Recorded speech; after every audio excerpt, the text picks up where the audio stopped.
sheria inakata pande zote mbili. Polisi akinichezea pia yeye anaweza lala ndani. Yeah, true. You're listening to Blue Radio, bringing the vibe. And this is the Breakfast Vibe. My name is Simon Frost, and here with us is our guest today. Tutaanza na introduction kidogo. Let's know who we are with in the studio today. Okay, my name is Tom Rasto Shimaka. I am a lawyer and above all a God-fearing and obedient citizen. Oh, Yeah. Obedient citizen. Welcome to our studios. Today, being a Monday, we'll be talking about current affairs and politics. And you're just the right person here today. Since tumeangalia hapa kwa magazeti kuna some funny stories and good ones tunaweza taka discuss na wewe. Beginning with the 13 years of the constitution. Since tulipitisha the 2010 constitution, it's been 13 years, ndio? Yeah. What, in your opinion, what are the achievements that we've gotten to as Kenyans, and what are the misses? Okay, I can say that as a matter of fact, we say happy birthday to Katiba. Mm-hmm. We have done our best in as far as implementing our first ever Kenyan-made constitution. So, on forms of achievements, I can say the constitution has achieved a lot. When we try to get back to the independent constitution, which we had before, that was basically a formation of the colonial regime. That constitution did not provide us with avenues, or rather provide citizens with avenues that they can present their issues. But when the new constitution was promulgated on August 27th, it really brought up a lot of benefits. It introduced offices that never existed. Like during the independent constitution, the Attorney General was the all-knowing person in matters of law. But right now we have very important offices. We have the Office of the Director of Public Prosecution. It never existed before. It's a creation of this constitution. Yeah. We have the judicial system has improved a lot in as far as independency as an entity in its own. Also, noting very well that we have formations like the EACC, Ethics and Anti-Corruption Commission, which is a reformation of the old Kenya Anti-Corruption Commission. Now it's no longer, it's like a corporation now. And we can see from what is that it has been able to achieve, Yeah. Two, I can also say that this new constitution has revamped a lot in terms of achieving the police system and changing the way policies have been implemented by the Kenya National Police Service. Okay. You can see like right now, there is those divisions of police. We have the counter-terror police. Yes, they have improved, and you have the DCI now. That time it was CID, but right now we have the DCI, which has now made sure that investigation agencies are taking up their duty well. And also, it has been in a position to make sure that we are always in check, because when the police service was consolidated, there were some things that were being done. Like you had to go to a police station literally to look for police, and now they will direct you to where an investigative agency will take on. But right now we know the difference between a traffic police officer. We know the difference between the directorate. Yeah. Now these are the DCI. Yes. We know the difference between now the prison warden and the police officer who is working regularly on duty. Mm-hmm. So I can say the 2010 constitution has really achieved a lot. And as that now, trying to make any major change on it will be subverting the will that the people fought for earlier. Yeah, we'll get about amendment of the constitution in a bit, but let's talk about the government's accountability to the constitution and it heeding to court rulings in regards to the powers given by it in the constitution. So, in your opinion, so far, is there a huge difference between the former government, which was under the former constitution, and this current government, which is under this new 2010 constitution, in terms of heeding to court rulings and judicial systems? Actually, I can say that when you read the Constitution of Kenya, the law is very clear. And on that issue, the independent constitution, majority of us were young. But still, the courts were controlled from the office of the Attorney General. Yeah. That's a fact. And the Attorney General used to write. I cannot hate to say that he was my homie. But the Attorney General mostly drafted these rulings, especially for higher courts and Court of Appeal, directly. We can say it's an allegation, but based on how they now communicate, you can really say that they did a lot in terms of ruling. And that's why KANU was able to rule for that longer period, because they had somebody in mind. And I remember Attorney General like Amos Wako was the longest serving Attorney General in Kenya. So you cannot survive that heat of President Moi if you're not doing the right thing. Then in terms of upholding the constitution in as regard to ruling, you can see like the old regime never had to court ruling. Although that is now a tendency, the court is doing its justice. These are politicians, And when now we see the division of government, the legislature, the judiciary, and the executive. Mostly these rulings affect the executive. And the executive, it's up to them to either allow this implementation or not. Like for me, as a common citizen, I can call myself a common citizen because I'm one. I cannot dictate what the president will talk about. Or what the president will take for a ruling. Like in this case of CAS. It's like that tendency is still continuing. The chief administrative secretaries are still earning salary. This is a taxpayer's salary. And as they are having this salary, remember that matter is on hold and still in court. And what does the Constitution say?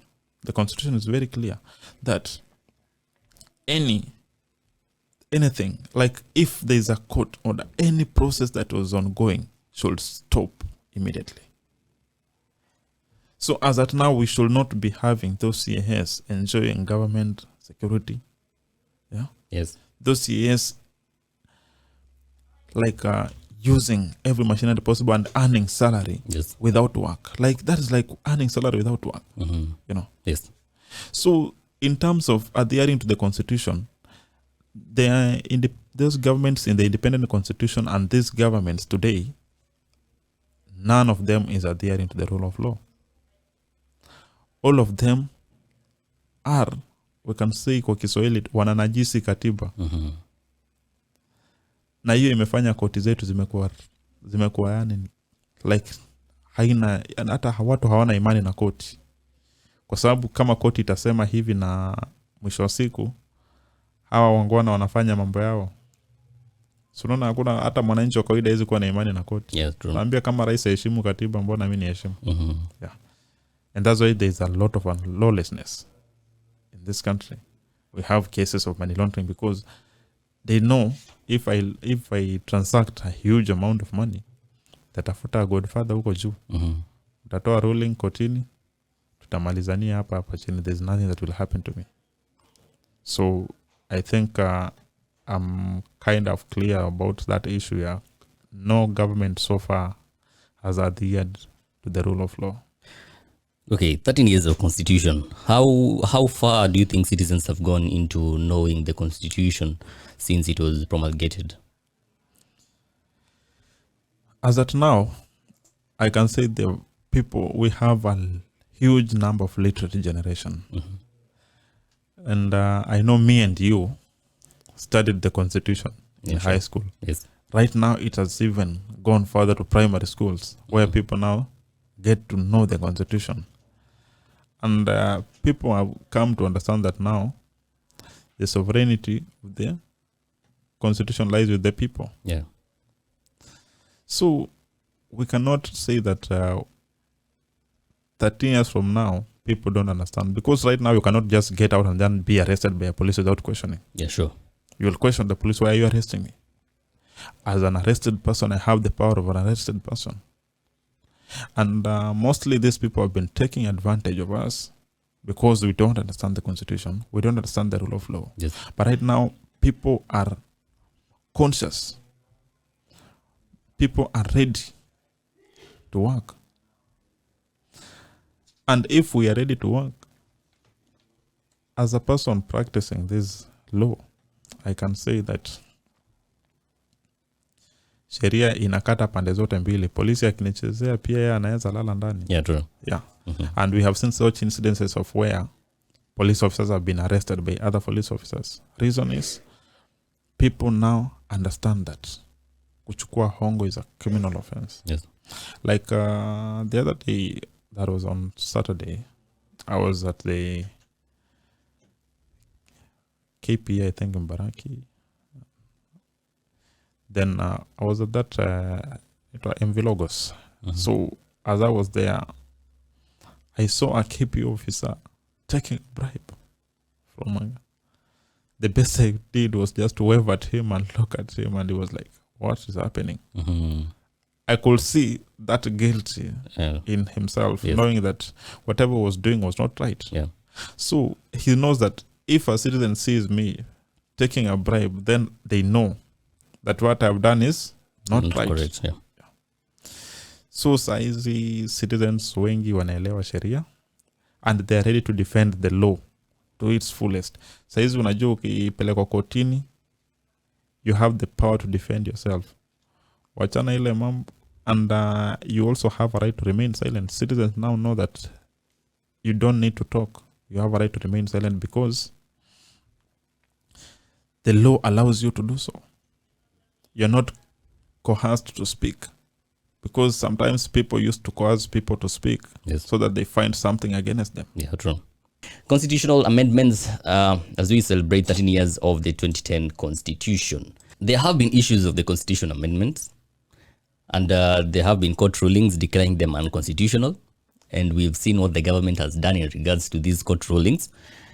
We've had, in 2021, April, the court ruled that the creation of CAS by President Uhuru then was unconstitutional, but then they were still there for some time. And also recently we had the court declaring the additional 27 CAS is unconstitutional. And we also know what the government has done in regards to this court ruling. We've had very many bills taken to the parliament in regards to changing this constitution, amending them. Yeah. Which raises the question, majority of these people who want to amend the constitution were there to draft the constitution itself. So does it raise the question that they missed some things, or is it just a question of twisting the arm to scratch where it itches? My brother, there's this issue here. I passed by and I saw some signage somewhere. Yeah. Kama inasema kwa Kiswahili that kama ukininyima mimi taunda yangu. So these are people that have been denied a certain opportunity. Remember the eminent people who are fostering these changes. Yes. I have seen my learned senior Professor PLO Lumumba. Yes. Was then the director of Kenya School of Law. So this is a person who was part and parcel of those who made this constitution. It's so sad to see them that they're the same people who want to say that now the constitution is mature enough to be amended, or yet it's not even fully implemented. Yes. So somebody like PLO Lumumba going to the public, a person who has been for long viewed as a public protector, Yes. trying to make these changes. For what? Instead, them, in collaboration with the Katiba Institute, should be protecting this constitution from any amendment. But look at them right now. I can say that in case there comes any appointment, I don't speak on behalf of LSK, but I know LSK will fully oppose that move. And I know the Kenyan citizens right now will not allow any changes to the constitution. This constitution is the only progressive constitution we have ever had in our country. Remember, like let's see now the judicial system. We had what we call it established office, like the Supreme Court. Have you ever heard of Supreme Court before? No, it was not there. Yeah. You have never heard of an environmental lands court. Yeah? Yes. You have never heard of small claims court. Right now, if I owe you 500 shillings, you can take me to court. Mm-hmm. You have never heard of land tribunal. You've never heard of rent tribunal. Yeah. Right now, when your landlord, if you're not a homeowner, when your landlord withholds your deposit, Yes. yeah, you can go to court and sue them. There's that rent tribunal. Mm-hmm. It's established under the 2010 Constitution. We want to see more and more of this being implemented rather than just trying to mutilate the Constitution at this moment. So I really agree with my seniors, Martha Karua and the team. Yes. Although I may not be subscribing to most of her ideologies, but I agree with her on this issue that not even an inch of the Constitution should be changed to favor a few people and to create a few offices for people who don't want to work hard. Yeah. A common citizen in Kenya is working extra harder to meet their daily needs. But somebody's there because they went and made noise in a campaign platform. Yes. Now they want to be rewarded for that noise. If it is making noise, those people made noise against us. We were the people who were on the receiving end of their noises. And we voted massively. If there is any changes that they need to do in this constitution, let them go to the people. There's a procedure in amending the constitution. Mm-hmm. And it all starts with public participation. Why are we changing this? And of what public good is that amendment? Does it stand the law say standard of changing the constitution? Those are the questions that now should come. These are the interactive sessions that we need to have with citizens before any change is effected. So as at now, I don't believe we are mature enough to make any further amendment. We have not even implemented even a single part of Chapter 6 of the Constitution. Mm-hmm. That's on the integrity. That means that nobody in this country passes the integrity test. Mm-hmm. So any amendment that is being made is targeted at a specific group of people. Yeah.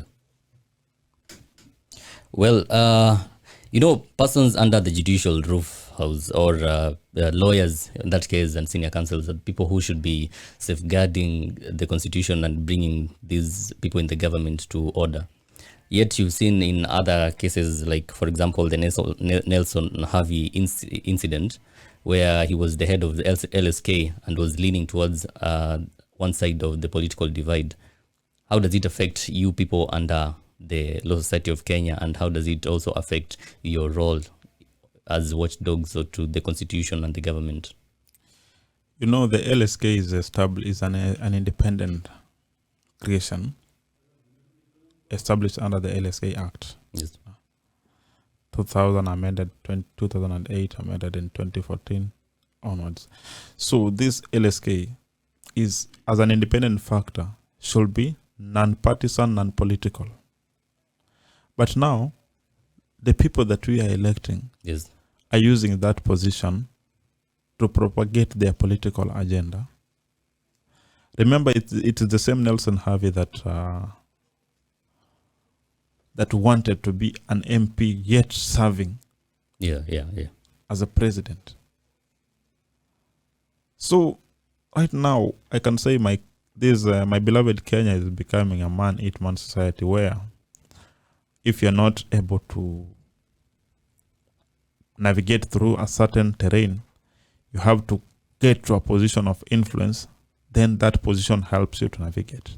So LSK and those lawyers who are leading that, Eric Deori and the team, Yes. currently they are doing a very, very important job.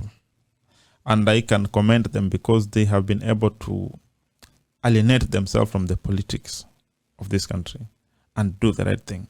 It is the first time that LSK is showing direction to the country.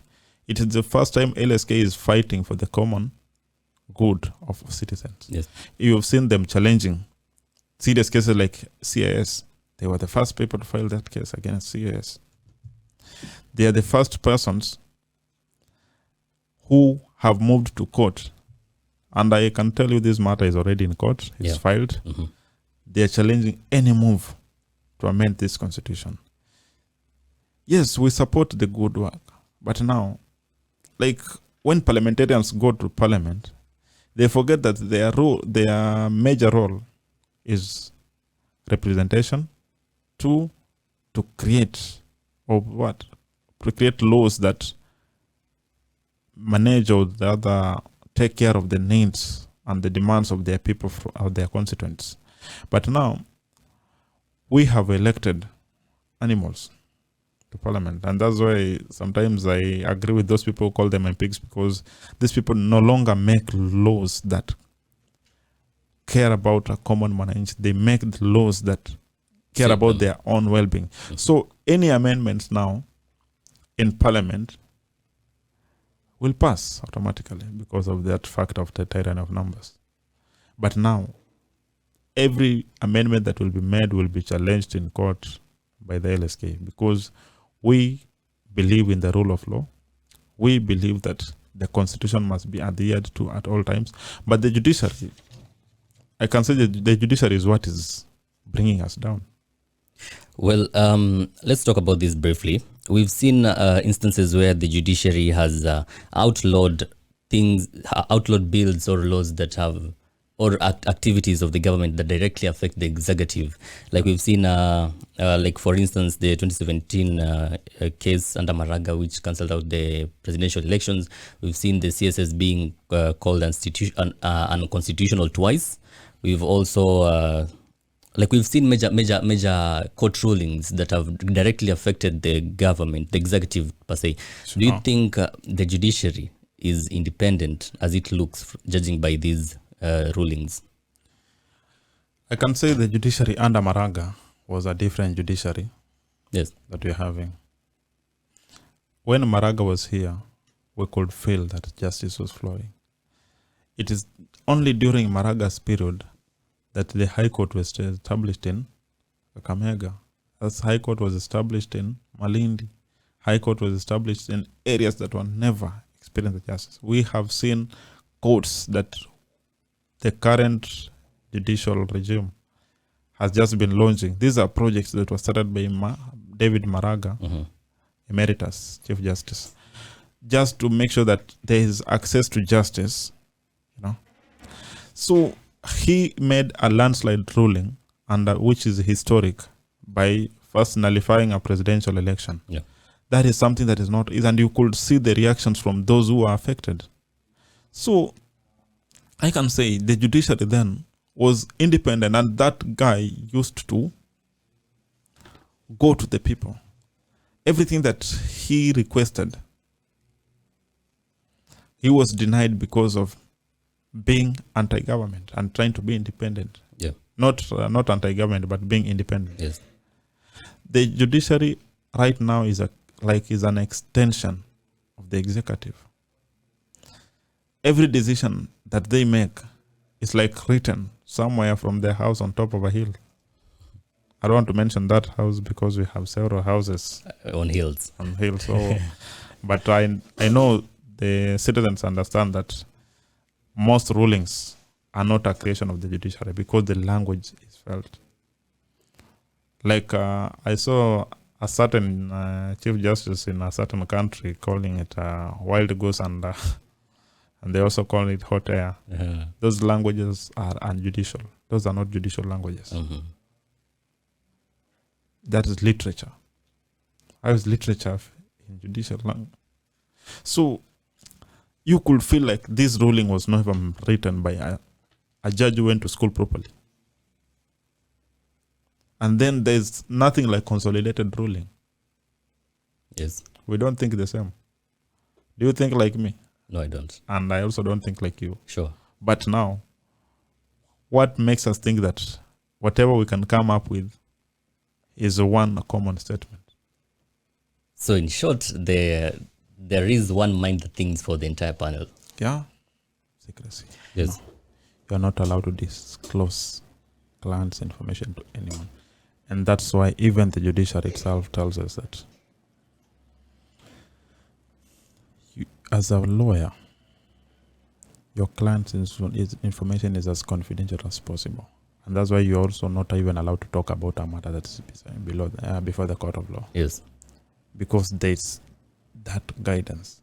It's provided for in the advocate's remuneration order. Whatever you're paid by your client is none of the government's business. There is nowhere that the government comes in. And if you see that there's issues of money laundering within that, Yes. how do you justify that? Is it an allegation? Is it a fact? Is it the truth? You have to come out clear and tell us. Because why should we?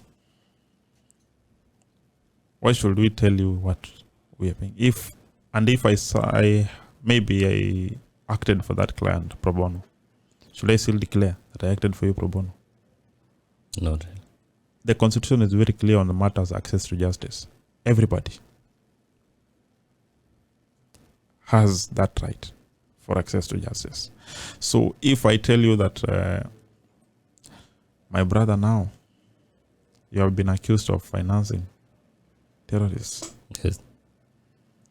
and maybe I know you personally, I know that you don't have such kind of money, and even when I come, maybe in matters of representation, I'm representing you pro bono. Do you say now that you have, do you say now that you have to declare now to the government that because the government knows you as a terrorist or as a person who is financing terrorists, but that, you are proven innocent until guilty. Yeah. You are innocent until proven guilty. So if you are innocent, that's what the law says. So what justification do they have that you will be found guilty? And if you're found guilty, do you have such accounts?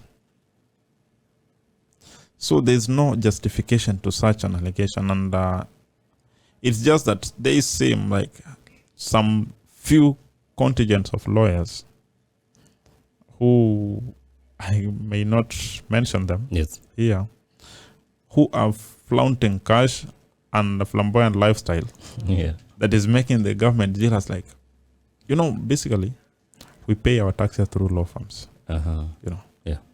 And if we pay our taxes through law firms, you might see like, oh, now Tom is not paying taxes. That's why the government now wants to get in. But now that the Constitution has protected us from doing so. Unless they amend the Constitution and now make the Constitution not to protect the client-attorney relation in regards to what I'm paid, then there's nothing the government is going to do. The LSK will not allow that. All the advocates in Kenya, and the same way MPs unite whenever they are doing something, all advocates and lawyers will unite to make sure that such thing never happens, because it intrudes the profession and the framework that was entrusted in the profession before. Well, if by any chance this bill passes, what is the future of lawyers and their clients in terms of trust and giving or employing you to be a person's lawyer? You know, there are very many ways of killing a cat. And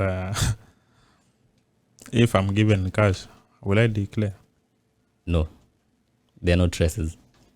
Where will you have evidence of justification? Will you be following everywhere, and or maybe you have CCTVs or government CCTVs in offices that you'll have now to follow me everywhere so that you see how much I'm going to be paid?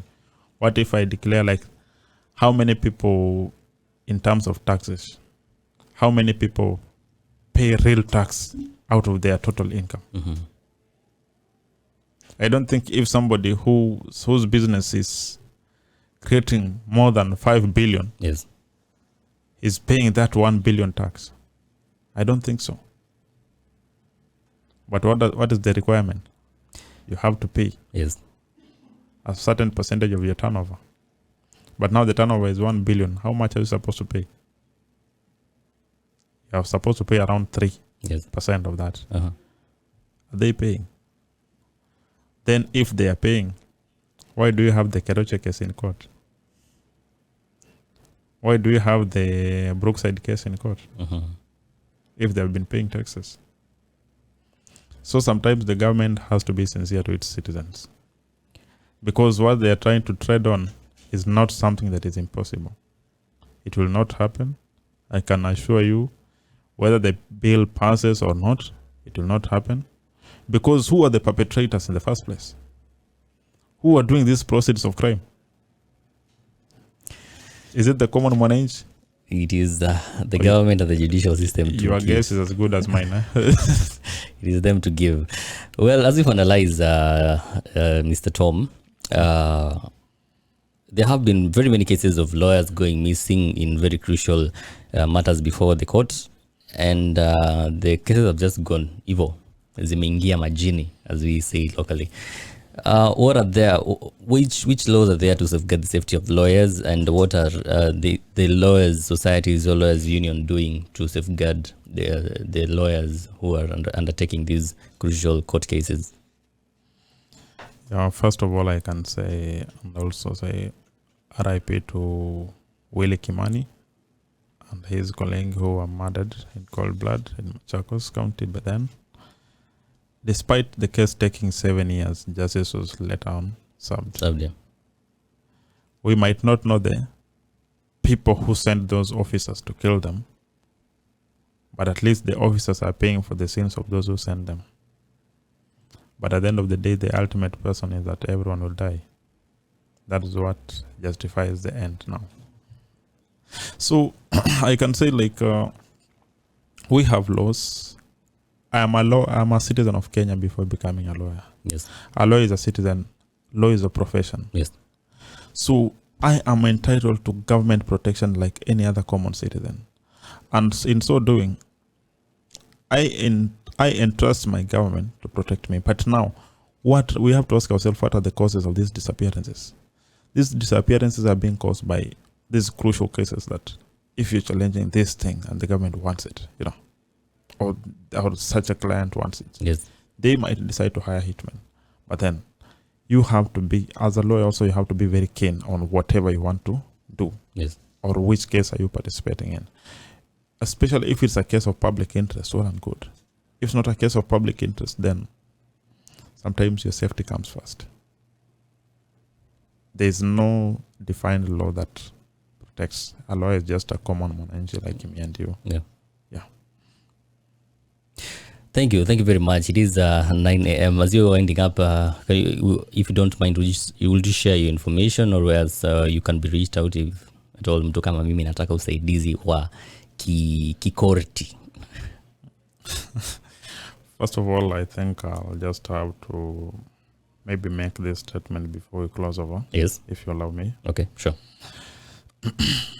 Just as a young person, I want to call on my young people outside there that if you know your parents count on you, you should not play the same game with those who count on their parents. And each one of us, every morning, we have 24 hours to make things work. If these 24 hours fail, we have another 24 hours tomorrow. Yeah. To make sure that we don't repeat the mistakes of today and make things work. So, for those who want to reach me, they can get me through my mobile number 0701 298 005. I am located at Katy Plaza, just next to Safaricom Moi Avenue. And our law firm is Marenda and Echeza Advocates. And just reach me on that number, you'll get further guidance. I urge you, let's work together, let's support each other as young people. We don't charge that much, we charge based on what you have. Yeah. Karibuni sana.